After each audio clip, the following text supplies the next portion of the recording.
Welcome to the developmental biology class. Today we are going to discuss about metamorphosis. Metamorphosis is a transformation of a larval stage into a adult stage. So this is more or less complicated process based on the degree of difference between the larval stage and the adult stage.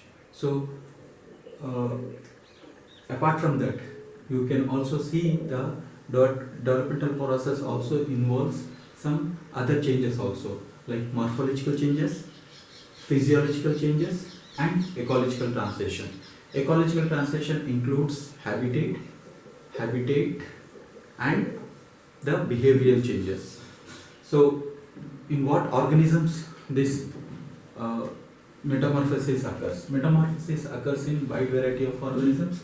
You will see it in majority of them belongs to the invertebrate organisms like insects, mollusks, cnidarians, echinodermata, and also some vertebrate organisms like amphibian and fish organism. You will see that metamorphosis is occurring. And how this metamorphosis is important? Metamorphosis is important for an organism like larva and adult organism. They can live in a different environment, and they can share the resources what they are having in that place, like food, whatever it is available, space, whatever it is available, they can be sharing. So it is a ecological behavioral transition which is carried out in this organism. So the changes can be like the changes which are happening to the larva when transforming into the adult. There will be certain basic phenomena which are in larval organism. You will see the changes which are occurring. That is, the larval structures will be undergoing necrosis, which is called as a necrobiotic phenomenon, where the degradation or degeneration of the larval structure happens. At the same time, they will also have some undifferentiated and non-functional cells which will give rise to an adult structure. So necrobiotic is very prominently seen in those organisms where there is a high degree of difference is present between the larval stages and the adult stages. Like in case of tunicate's larva, you will see that necrobiotic, whatever the structures are present in the larva, they are all will be disintegrated, and at the same time they have cells which are undifferentiated and non-functional, so they will be getting activated. So it is a reactivation of the developmental process also, which will be further we will see that this is under the influence of certain hormones which is going to take place. And what is the need? As I told you that they will be sharing the different resources, ecological resources where they are living, they will be sharing the different resources. Apart from that, they also helps in growth phenomenon, and also the dispersal. So you might have studied in your lower classes that most of the marine organisms will be having a free swimming larval forms.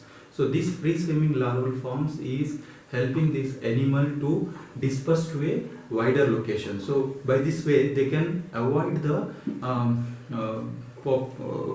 densely populated at one place. So other requirement which can be fulfilled by the this larva and adult is basically responsible for the reproduction part, and larva for the growth and the dispersal part.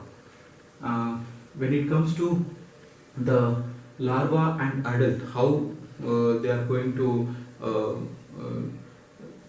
have intermediate stages, that is how much complexity this process is going to take place, that depends upon the difference between the larva form and the adult form. So here we have taken an example of cockroach and grasshopper. These organisms, we will see that there is not much difference between the larval forms and the adult form. So the larval form, which is known as a nymph, this is a miniature of the adult form as it is, but there are minor differences. That is, they will be having a rudimentary wings and so on. And they are not reproductively active. So this is the another difference which you will see in case of the adult and the larval forms of the cockroach and grasshopper organisms. And in other case where the drastic difference between the larval and adult structure are seen is in case of butterflies, beetles, amphibians, very good example for it, where you will be seeing that the larval structure is completely different from the adult structure. So larval morphologically they are different. They will look like a worm-like structure, and whereas the adult structure as a fly-like structure. So the difference is very drastic, or the difference is very prominent. And because this prominent difference is present, they will be having a many intermediate stages are present, like larva stage, pupal stage. So these are all the intermediate stages. So how much complex the changes occurs during the metamorphosis will be depending upon the degree of difference between the larval form and the adult form. And apart from that, when we are talking about the metamorphosis, we will often come across a terminology called direct and indirect development. Direct development in the sense that the organisms which are evolving, the larval or the new young ones will be having a exact miniature of the adult organisms. So there is no larval forms involved here in this process. So very best example, mammalian organisms, birds. So these are all organisms where you will see that metamorphosis is not present. So metamorphosis will not happen in the direct development. In the direct development, we will not see the metamorphosis. And example of it is mammalian organisms, bird organisms, where the young ones are the exact replica of the adult one. But that doesn't mean that they don't grow or they don't develop their body parts. So the development which is happening in case of direct development, only the growth of the cells will be seen, and this is how the organism will be growing into an adult organism. Whereas in indirect development, you have many intermediate stages will be present depending upon the complexity of the organisms between the larva and the adult.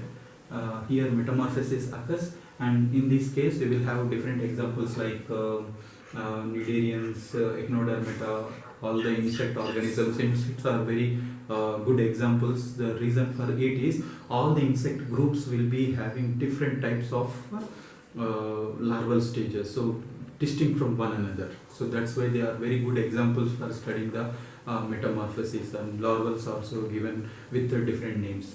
And in the case of indirect development, when it comes to the type of larval which are present in this, there are basically two types of larvas you can see in the indirect development. One is primary larva and the second is the secondary larva.